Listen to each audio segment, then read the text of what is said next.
85-90 మధ్యలో పుట్టిన వాళ్ళకి బాగా తెలుసు. క్యాసెట్స్‌తో పెరిగాం. డైరీలో మాటలు రాసుకున్నాం. కలం స్నేహం, ఇంకా స్నేహాన్నే జీవితం అనుకున్నాం. పుస్తకాలతో కాలం గడిపాం. సినిమాలతో ఇన్‌ఫ్లూయెన్స్ అయ్యాం. చెట్టుని చూసినా, పువ్వుని చూసినా, వాగుని చూసినా, వంకని చూసినా ప్రేమ పుట్టుకొచ్చేది.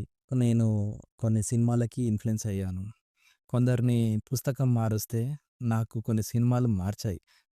'దిల్ చాతే' సినిమా వచ్చేసరికి కాలేజ్ డేస్ పాస్ చేస్తున్నాము.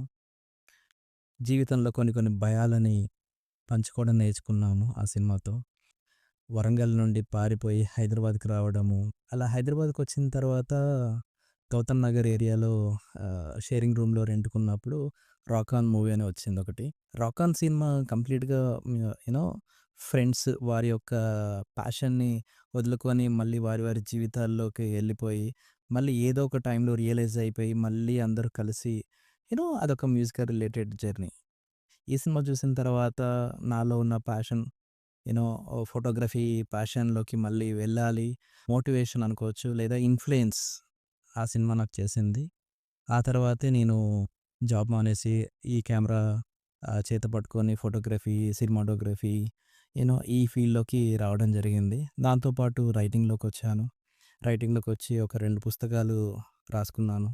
సో, ఇవన్నీ ఆ రాక్ ఆన్ ఇన్‌ఫ్లూయెన్స్ చేసింది అని అనుకోవచ్చు. ఒక లైఫ్ స్టైల్‌లోకి మార్చుకోవడం జరుగుతున్న టైంలో అప్పుడొక మూవీ వచ్చింది. 'జిందగీ నా మిలేగి దుబారా'. చేతిలో కాస్త కూస్త డబ్బులున్నాయి. ఒంట్లో ఇంకా జబ్బులు లేవు. గుండెలో ఏదో చిన్న అలసట. ఇంకా ఏదో మిస్ అవుతున్నాను అన్న క్రమంలో 'జిందగీ నా మిలేగి దుబారా' సినిమా చూసి ఇంకా ప్రయాణం స్టార్ట్ చేశాను. ప్రయాణం సాదాసీదా ప్రయాణం కాదు. అంటారు కదా ఒక సామెత, కాశీ నుండి కన్యాకుమారి వరకు అని. నాలో ఉన్న భయాలని, నాలో ఉన్న న్యూనతలని నేనే పోరాడాలి. దాని నుంచి నేనే బయటపడాలి అనే ఉద్దేశంతోని ఒక సోలో ట్రావెలింగ్ స్టార్ట్ చేశాను అప్పుడు. ఆల్మోస్ట్ 80% ఇండియాని నేను ట్రావెల్ చేశాను ఒంటరిగా. సో, అదొక గ్రేట్ ఎక్స్‌పీరియన్స్ అనుకోవచ్చు. అండ్ అదక్కడికే ఆగలేదు. లాస్ట్ 2025 వరకు ఆల్మోస్ట్ 19 కంట్రీస్‌ని నేను ట్రావెల్ చేశాను. అందులో కొన్ని కంట్రీస్‌ని రిపీటెడ్‌గా వెళ్ళాను. బట్ కౌంట్ మాత్రం ఒక 19 కంట్రీస్. ఒక లోయర్ మిడిల్ క్లాస్ అబ్బాయి వరంగల్‌లో పొట్ట చేత పట్టుకొని హైదరాబాద్‌కి రావడము, చిన్న చిన్న ప్రయత్నాలు చేయడం దగ్గర నుండి మొదలుపెట్టి, ఒక 19 దేశాలు తిరగగలిగే పరిస్థితిలోకి నెట్టుకోబడడానికి గల ముఖ్య కారణం ఏంటి అనంటే, ఈ సినిమాలు నన్ను అలా ఇన్‌స్పైర్ చేశాయి. ఇంత తిరిగి ఎంత సంపాదించావు అని చెప్పేసి మొన్న ఓ ఫ్రెండ్ అన్నారు. నేను ఒకటే మాట అన్నాను. ఇంత తిరిగి ఫస్ట్ నన్ను నేను సంపాదించుకున్నాను. రెండోది ఆత్మీయులని సంపాదించుకున్నాను. సో, 85-90 బర్న్ వీళ్ళకి క్లియర్‌గా తెలుసు. స్నేహం అంటే ఏంటి? డబ్బులంటే ఏంటి? కుటుంబము అండ్ పరిస్థితులు, న్యూనతలు, భయాలు వాటి నుంచి ఎలా బయటికి రావాలి?